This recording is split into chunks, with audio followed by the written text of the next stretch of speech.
Hello and welcome to the Mason Storm DIY audio channel.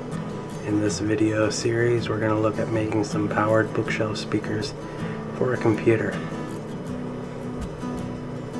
Now, speakers, they can either come in a form of passive or powered. Passive speakers, you need an amplifier to get anything out of them. And powered means that the amplifier is kind of incorporated. A computer does not have a powered output that's capable of driving loudspeakers. It has a, generally referred to as a headphone amp or a line out, which is has a strong enough signal to drive headphones or enough signal that it can drive an amplifier. But computers cannot directly drive speakers. And if they try to, the volume will be incredibly low, or it'll go into some sort of overcurrent protection because the impedance on loudspeakers is far lower than the input impedance on a line level object or the impedance of headphones. And when it comes to computer speakers as well, a lot of the time you're going to want to have your amplifier integrated right inside the speaker. That way you don't have any extra clutter on your desk. And the goal of this project, we want to make some speakers, and we want to use them with the computer, and we don't want to have a whole bunch of clutter on the desk. So what we're going to do is we're going to use what's known as a plate amplifier to power the speakers. And the way that works is that in the back of the speaker enclosure we cut a hole, and an amplifier will actually be installed inside the speaker.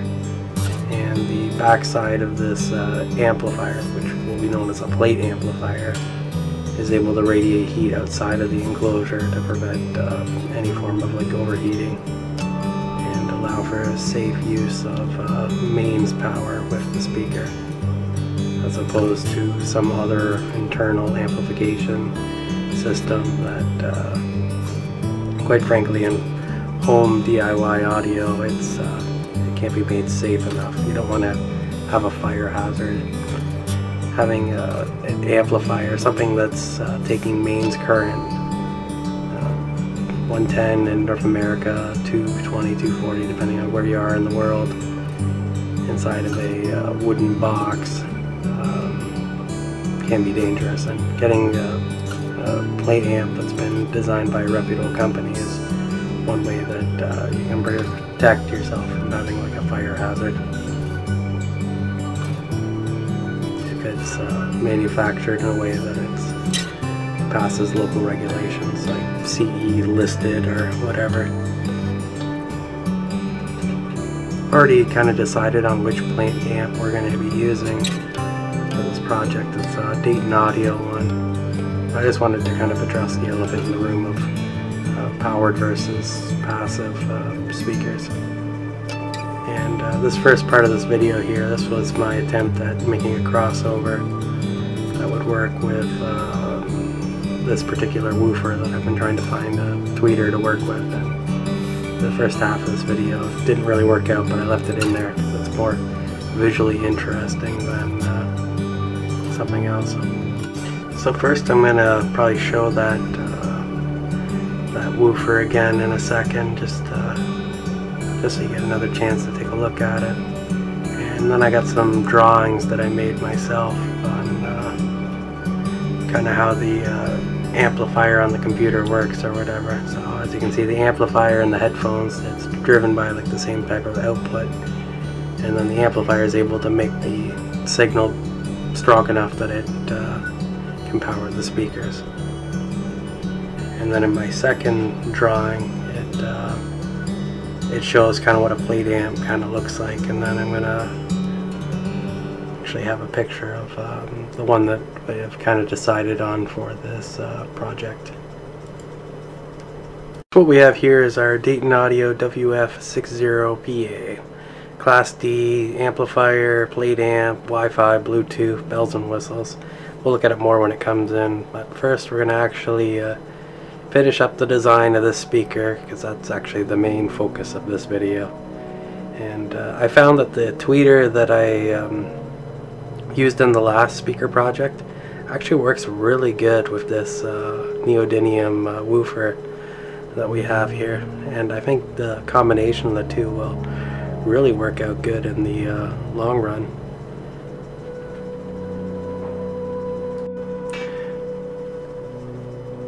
Okay, it's just a matter of finding the right topology and then deciding on the individual values for each component, and kind of knowing where that we want to kind of roll the woofer off and then transition into the tweeter is kind of the essentials of this process.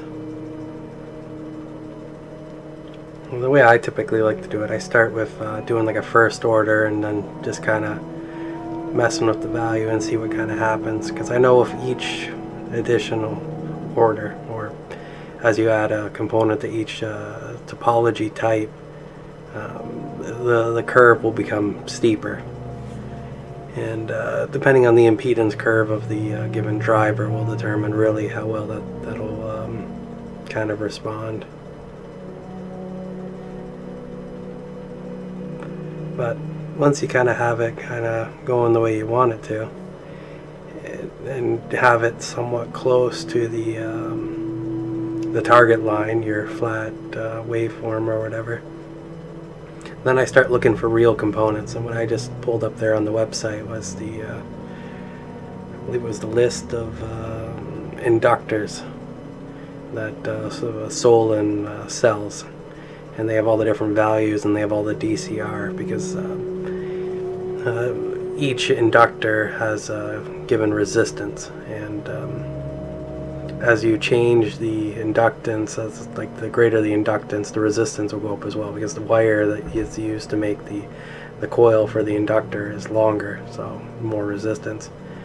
And then if you type in the resistance into the program, you'll see that it will lower the actual volume of the given driver. So then you have to correct for it. So it's a matter of kind of edging closer to perfection and doing corrections as you get closer to the point, and eventually you end up with a shopping cart filled with all the components you need, with all the tolerances factored into your design.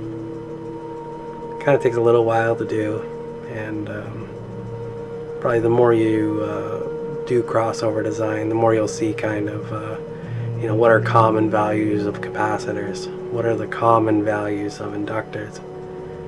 And it's sometimes too, it'll be like you're really close, but you put the inductor in and the sensitivity just like drops way below what you're kind of looking for. So then it's like, well, maybe we'll try a different value, or you get a more expensive inductor with a thicker gauge wire that will have a lower DCR, because the thicker the gauge of the wire, the less resistance it will have.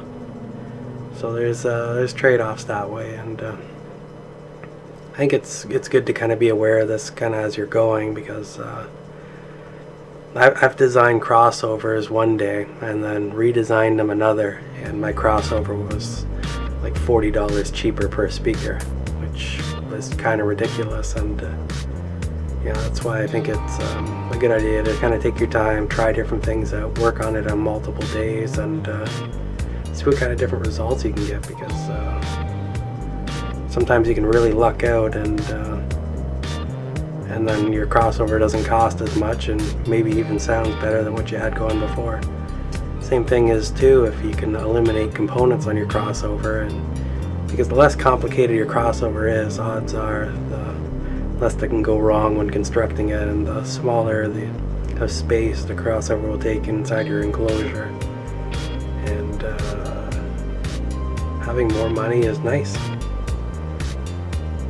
So now I'm at the process of kind of matching in all the capacitors, because the inductors are all done. It's the same deal with the capacitors. The website has a list of all the different values, and And it's just a matter of searching for the product SKU and then punching them in and kind of fine-tuning the whole system. I would like to point out too that I have a Zorbo filter on the woofer, and a lot of times just adding that filter in makes designing the whole rest of the crossover a lot easier, because the Zorbo filter really kind of smooths out the impedance curve of the driver and makes it easier to kind of flip things in.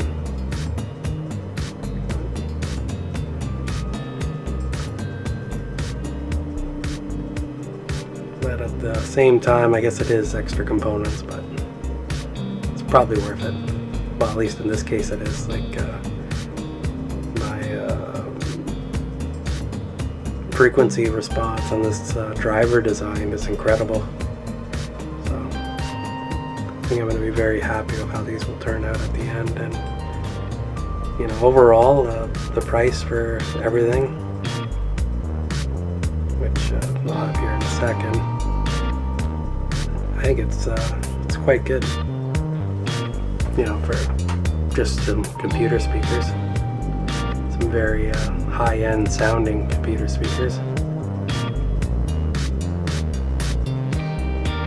171, and that's before adding that plate amp. Because the plate amp, it pretty much doubles the price, but oh well, it's a nice pair of stereo speakers. But that's pretty much it for now, so until next time, stay awesome.